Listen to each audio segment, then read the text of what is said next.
Sherm Chester along with Roger Brown on this edition of the Seacoast Sports Forum, and we're doing something different this time around, Raj. We're on the road doing our show. I've done a lot of remote broadcasts in my time in the business, usually from car dealerships or grocery store openings. This is something special for the Seacoast Sports Forum. We're actually doing the podcast today from the first day of football practice for the Exeter Blue Hawks. Now, is this for everybody? All teams start today? All teams start today, yep. NHIA rules prevented teams from practicing until today, so I'm sure, we're on location here, but I'm sure there's practices going on throughout the state at this time. And now, first day, you've seen a lot of these over the years in different teams. Is it a feel-out process on this first day? What is Coach Ball in this particular instance here at Exeter working on today? Well, I've always been somewhat amazed Exeter looks like they're out here running their offense. Some teams are installing plays, teaching kids how to get into three-point stances. But Exeter comes right out and, the way they practice, it looks like mid-season to me. I was, when my son played here, I was always shocked that even during the Blue Hawk football camp, they had a section of kids that were running the offense, like they've been practicing all year. So I don't know if it's because of the type of offense they run, but they always seem to be ahead of the curve, early in practices. They're not quite as basic, I guess, as I think a lot of teams would be on day one. So that's what I see, and I've been seeing it for 30 years. Here. Yeah, I was going to say the Exeter, and I know I bring this up a lot on the show that we're a program here in Exeter. It builds from the Seahawks in the junior high school right on through freshmen and on up. It's just not you walk on and you become a star. I mean, you have to earn your keep, so to speak. Sure, and they have what a lot of schools would like to have, or a lot of programs would like to have, which is the continuity from your feeder program running the same things as your varsity program. Now, I'm sure Coach Ball speaks to the Seahawks coaches and tells them, I'd like you to teach this, this, and this. Mm-hmm. Other than that, go have some fun, run what you want. But there are certain principles that they want these kids to have down by the time they get to their freshman year. A lot of other schools, they actually, I don't want to say fight, but the middle school coach or the feeder system coach isn't on the same page as the varsity coach. Mm-hmm. Not healthy, Mm-hmm. You're there to, in my opinion, you're there to help the varsity program. So they're fortunate here. Now, of other teams in our division or in all of the four divisions here in the state, I mean, we'll talk a little bit later on about maybe what you're looking at down the line here. But in Division One, we'll just concentrate on that. The teams that really match up well as far as the training and getting ready for the season, along with the Blue Hawks. Who would you put in that category? I'm just not as familiar with all the middle school programs, Sherm, around the state like I am Exeter. I know Londonderry a few years ago, the school board voted to they joined a different middle school league or something like that. So the varsity program had oversight over the middle school team. I'm sure that's helpful to them. But my guess is the teams that are successful year in and year out are the ones that have it. That I know Londonderry kind of took control of the middle school program years ago. It wasn't easy. They had some opposition to it, so with school board bickering and all that. But the other schools I can't speak to, but I'm sure, again, if you see success on the field year after year after year, they're doing something right in the program. So right. my guess is that they have things set up properly, those places. Now, New Hampshire Football Report, I know you're busy. This is your busy season, and you do a lot of forecasting of what may happen in the different divisions and you feature different positions and players. But let's start off with the different divisions. I mean, anybody jump out at you for the 4 divisions in each division? Well, it's a little early to get into that, Sherm. I mean, my guess would be, Division Two. I think Sauhegan, which won it last year, will be strong again. And Trinity's another team to look for. They lost their best player who transferred, but they have a lot coming back. They reached the semis last year, and I would say those two, if I had to guess right now, would be the 2 teams to beat. Division Three, you always have Campbell. They lost Hirschberger, but still have a couple of the top players in the state, really, which is rare at the Division Three level. Still not sure how it's going to unravel behind Campbell. I think Somersworth has a chance to be pretty good. Monadnock, Interlakes, a lot of that's to be determined. It's harder to get a feel for those teams because they're spread out. And then Division Four, Raymond should be good. They were the runner-up last year, and I was about to post the Mascoma preview on the football report. I'll have to see what they lost from their championship team. Division One, I'm hopeful that it's going to be a handful of teams bunched fairly closely at the top of the standings rather than 1 or 2, teams that separate themselves from the pack. Now, that may not be the case, but going into the season, there are 6 or 8 teams that I could make a case for, at least to get to the championship game, I think. Mm-hmm. Maybe 6 and then a couple sleepers. But so I'm hoping that we have a lot of parity at the top this year. I think that's when it's the most fun for the players and the fans and the coaches, when you have a lot of teams that are competing for the title. The Blue Hawks are going to be hosting the Portland Bulldogs in their, what do they classify that? Off schedule game, or? I just call it their non-league game. Non-league, okay. For their bye week. And that, I think last year was probably one of the best games I've ever seen the Blue Hawks play. And I think that they were ready for the challenge of a team that obviously is the leader in the state of Maine. And they're going to come back down here this year to play Bulldogs. And I think I'm excited about that one. I really am. Yeah, one note on that one. Well, I've always said, when they did these bye weeks, it seemed like everybody went to Rhode Island or Massachusetts. And I told the coaches, because I covered football, high school football in Maine for, more than 10 years. I said, there's about 8 teams up there that can play with anybody. And that's at the top division. I'm sure there's, I think we even have Monadnock is playing Wells this year. When you get to the lower divisions, mm-hmm. there's some very good teams too. And Portland's one of them in what they call Class A. And they have, I'm still in preseason mode, Sherm, so I don't know his name, but they have the running back who, if you went to the game last year, you saw he's got a scholarship offer from UNH, and he'll be back this year. So he's, if you're a UNH fan, you get a look at this kid who may end up in Durham.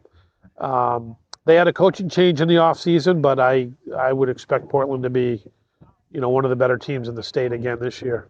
Well, getting back to the schedule, Londonderry, we played the Lancers, I think the 3rd game of the season. Yeah, I got the schedule right here, okay, sure. So that's what, the 3rd game? Yep. And that, to me, is going to be the real table setter for the Blue Hawks this year, because that's going to be a matchup, no doubt about it. That's going to be probably set who has a leg up in Division One. I don't know if I would go that far, Sherm, but all right, you're the expert. I mean, I'm the homer. Well, that's the game. That's the game. We got Bedford and Pinkerton and South. There's a lot of good teams out there, but if you can win at Londonderry, obviously you're in good shape. And that's just looking at the schedule. Yeah. I would say that begins the most important 3-week stretch for Exeter, because they have a Winnicott team that I think will be vastly improved this year, and then they play at Bedford. Yeah. So those 3 games. That's the table, really. And then Dover is the following game after Bedford, and that's when they come back home to Bilbao Stadium, and that's always a challenge. Dover always gives us a game too. Yeah, well, Dover's problem in recent years has been, inability to play defense when they need to. So we'll see if they can shore that up. They have Kevin Hebert, the old former Spalding coach, on their staff. And I believe he's taken over the defense this year. He was on staff last year, but I don't know how much control he had. And speaking of Spalding, I noticed here out of practice that Danny Hodgson, who coached them last year on an interim basis, is back here with Exeter, out there with the varsity. So good to have him back. He was the JV coach here for years, and you really.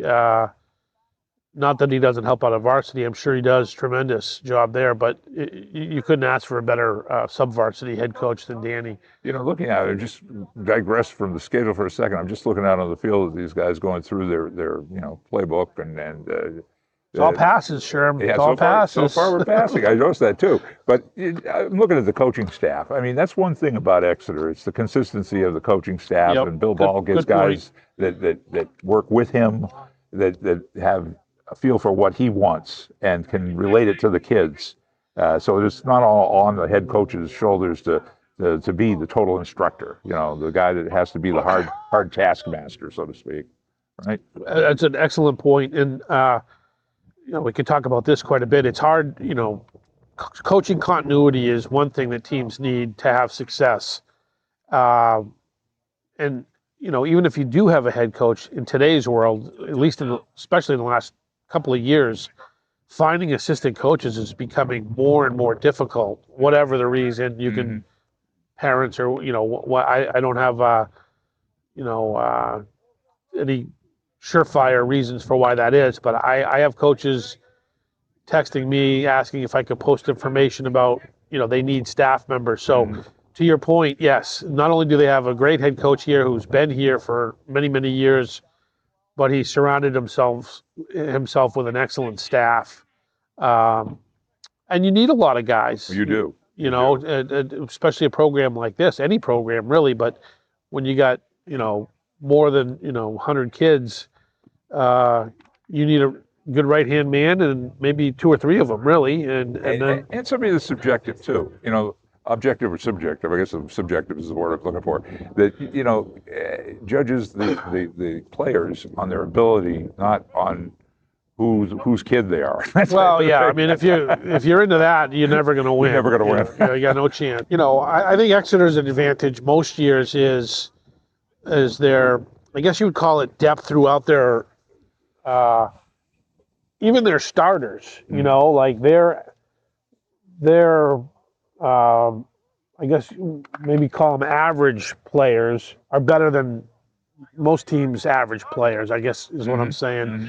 So they don't rely on two or three guys as much as a lot of teams do. Now they may have two or three standouts, sure, but they need the tight end and the right tackle and whatever to play well. It's more of an 11-man team on the field, so to speak. So. And one thing I've noticed over the years, we always look for a kicker that can boot the ball for either a 3-point attempt or at least get that point after. You got to get that PAT. Their kicker from last year, John Adams, got hurt. I believe it was in lacrosse season, and I don't think he's going to be able to play this year. So but they always seem to get somebody. Somebody steps up. It's usually somebody off the soccer team. Could be, but I mean that's they were he was putting it inside the 5 on kickoffs, and the only kick he missed last year was a kick that was good, and they called it incorrectly. I don't know if you were here for the Memorial game. Yeah. So I'm sure they'll find somebody who can do a good job, but when you have a good one, and you can't play, that's tough. Coach Robertson, Carl Robertson, who used to be in charge of the kickers, he used to tell me that was his biggest thing to figure out who had the foot and just get the confidence that it is a different sport. I mean, soccer and football. I mean, it's contact, yeah, but I mean it's a different animal. I mean, you're under pressure to get that ball and put it out through the uprights here. Right. That's another thing about Exeter, and not just Exeter, but their one example is they put a lot of work into their kicking game. couple weeks I'll be out there at the week 1 games, and I will see teams that look like they don't even practice, field goals and stuff like that. And it's a minor miracle if they're going to kick a field goal. And maybe it's because they've got to work on other things, but you've got to put time into your kicking game. I mean, if you're on the 20-yard line and you can kick a field goal to win it, you've got a reliable kicker. That's a lot easier than Amen. Amen, going brother. For 4th and goal or what have you. Amen to that, brother. So that's another thing that they've always done well here is cultivate kickers. And if you come to a scrimmage, I always say, hey, if the scrimmage is at 11, don't show up till 11:30 because you're not going to see anything but punt return and PAT for a half an hour out of Exeter. Now, to wrap up the schedule, we do end the season, the regular season, against Manchester Memorial. Anything on them? That's on the road, too. It's going to be a very, very good team. It's basically the same team you saw last year here in the playoffs, minus their quarterback, who wasn't really even their quarterback. He was kind of like a running back that they put in there. Mm-hmm. Should have one of the best defenses in the state. I think they returned 10 guys on defense. If they can, they run the option, so they do have to have a running quarterback. So if they can find an athlete to put there, they should be a playoff team, no doubt. Just one note, I guess it doesn't affect Exeter, but Spalding will be playing all its games away from home this year. So no games in Rochester because they're redoing their field. I know their first game, I think, is at Portsmouth High. Not against Portsmouth, but they're using Portsmouth facilities.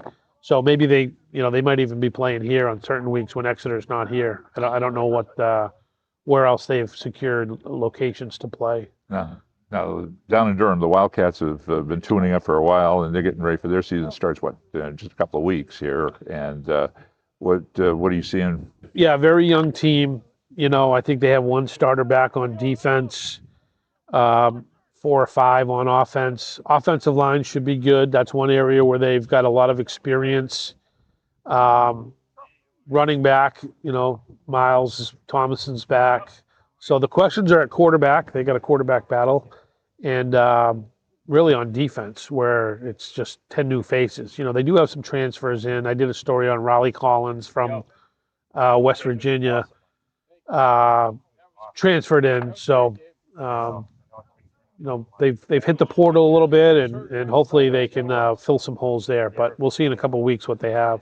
So you were at the press day, and Coach Santos putting a good spin on things. I mean, obviously he knows he's got a young team, but there again, I think it's a situation from what I've seen in the past at UNH at the Wildcats that he's the type of coach I think that can coach him up. Just like Vrabel is going to try to coach up the new Patriots team he's put together. So.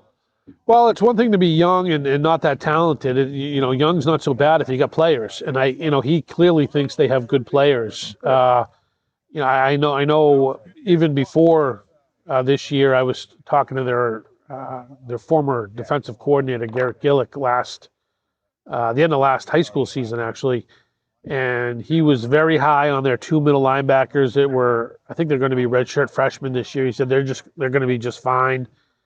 Again, they brought in a couple other defensive linemen through the transfer portal.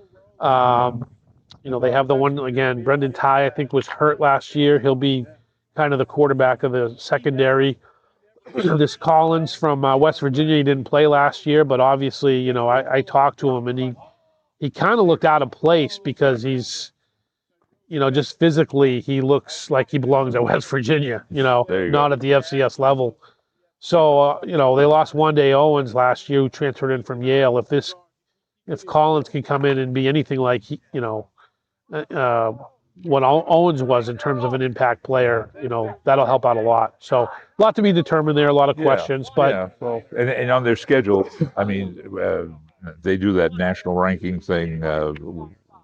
Was he upset by where they came on in the national rankings this year? I don't even think anybody asked him, really? To be honest with you. Yeah, I don't. I mean, it puts a chip on your shoulder, but on the other hand, I think it's a good chip. But again, going back to what I was just saying a few minutes ago, he tells these kids, "Hey, you're better than this. Let's play beyond it. Let's prove these guys wrong." Yeah, and I don't even think it's really anybody's wrong. It's just that how can you pick them when you don't know their players, right? Like a lot of these guys haven't played before, so it's hard to say. Like I voted that. I can't tell you how good the offense is going to be because, or the defense, because none of these guys have really taken the field yet, ever in a real game or very limited time. So, that's something that'll take care of itself. I think he just wants to win games. I got to bring up two former Wildcats that are now in the NFL. One, I think I'm hoping he'll see a lot of playing time, and another one, he put in a lot of time at quarterback, and I'm hoping the Minnesota Vikings get smart and give him a chance. We're talking about Dylan Laube for the Raiders, and then Max Brosmer for the Minnesota Vikings. Have you heard anything about what's going to happen there? Or? Well, Brosmer, obviously, he had his good preseason game, very productive. I won't be surprised at all if he makes the team, but, he's behind J.J. McCarthy, so, playing time will be a whole other story. But if he could just make the roster, that would be good for him. Laube, I'm sure I shouldn't say sure, but I would think he is kind of entrenched there. He's got some skills. Yeah. Yeah. I believe the Raiders are smart. They utilize those skills. Yeah, and we'll see. We have an opportunity to see both of them here because as we record, the Patriots are playing the Vikings. Yeah. And I believe week 1 they have the Raiders, correct, Sherm? Correct. Yeah. So you get to see, Brosmer with the Vikings and Laube. I think I misspoke. I'm kind of looking forward to that. I think Carlos Washington, one of their former running backs, is in a good chance to make. I want to say the Falcons. I could be wrong about that, but they have other guys that are in camps as well. And the other player got to bring up, of course, is the hometown kid, the former Blue Hawk and now member of the Jacksonville Jaguars, Hunter Long. He's getting some playing time, which is what he needed. And I said it years ago when he was drafted. I wish that was the year that Trevor Lawrence was picked up. For the Jacksonville Jaguars, it would have made more sense to put the two of them together, a new quarterback and a new tight end. And I think that would have been a good combo from the start, but unfortunately it took a while to get from Miami to Los Angeles. You know what you wanted, Sherm, just took a little while. Now he's finally in Jacksonville. I'm rooting for the kid. I think this is a prime time. I mean, they've got a quarterback that's got to prove himself finally because it's been, 3-4 years now? This is the 4th year for Hunter and the Jaguars. Yeah, at least 4, right? With their quarterback, So they got a situation where they got a quarterback that's got to prove himself, and I think Hunter is a good go-to guy. I'm just rooting for the kid. I hope this is it. It's just one of those deals where it's got to be in the right place, right time, and karma, whatever you want to call it. Yeah, right place, right time matters a lot. It's got to be the right fit. I just wish the Jaguars had been smart enough to take him when they drafted their quarterback years ago. NewHampshireFootballReport.com. Yeah, well, team previews have been rolling out. We've got about 8 or 9 of them up there, and we'll keep getting those out for you. There's a list of the top 50 players in the state. I did a story on top running backs, top quarterbacks, planning something on some, particularly big games to watch this year, which I'm sure, the Exeter Winnicott game will be among them. I think that one's going to be, it's always important, but I think it's going to have more of an impact on the overall playoff picture this year than it has in most recent years anyways. I do think Winnicott's going to be very good. Has a chance to be very good. So, a lot of stuff, check it out if you haven't. You have the New Hampshire baseball site too. So baseball site's winding down, the hardball site, but, it's tough enough to do one, so that's why I don't do a basketball one because it overlaps with everything. But well, that's why you got the Seco Sports Forum you can come on. Absolutely, absolutely. But to wrap up the season in baseball for Legion, whatever, how did things go there? For us in Exeter, because I coach the senior team in Exeter, or help coach it, I should say, we finished 3rd. It was a tight race. We were in first place with a week to go. Made the tournament. Went 1-2 in the state tournament. Bedford won it, and then they won 1 game in the regionals, and then got eliminated. They lost their next 2, but it was a good season. A lot of good kids from the area, not just Exeter High, play for that team. So a lot of fun. You still pulling for your Dodgers? Yeah, everybody talks about who they signed, but you got to have them on the field. They've got, I think, 11 pitchers on the DL, and it's showing. So they got a lot injury concerns, and if they don't get healthy, they got no chance. Well, So and Devers going out to the West Coast. I mean, now it just seems like if you want to unload a player, give it to one of the West Coast teams. They've got money. getting rid of him was great. I don't see many positives. The old Red Sox would have kept that type of player. The fans, I don't know why Boston fans love that type of player. He can hit, trouble in the clubhouse, can't feel. He didn't want to be the face of the. I keep saying this, and I know people are probably tired of hearing it on the podcast. He did not want to be the face of the franchise like Big Papi did. Big Papi took that and said, "Hey, I love this DH thing. I can make it happen. I can make it work for me." Unfortunately, Devers just wanted to get up, play ball, and go home.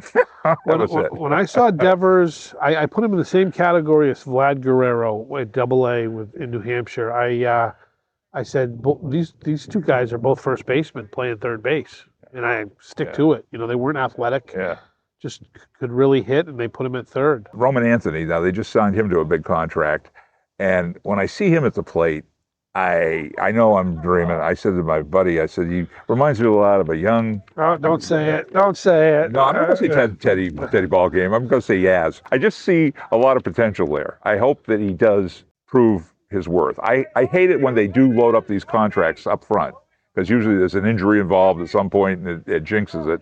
But I'm just hoping that this is a kid that wants to take the franchise on his back and be the face. Whether he's not going to be Ted Williams, he's not going to be Carl Yastrzemski. I understand that, but and you have to have players around him like Bregman and Story and people, and Crochet obviously pitching. But it just you need something to be a face.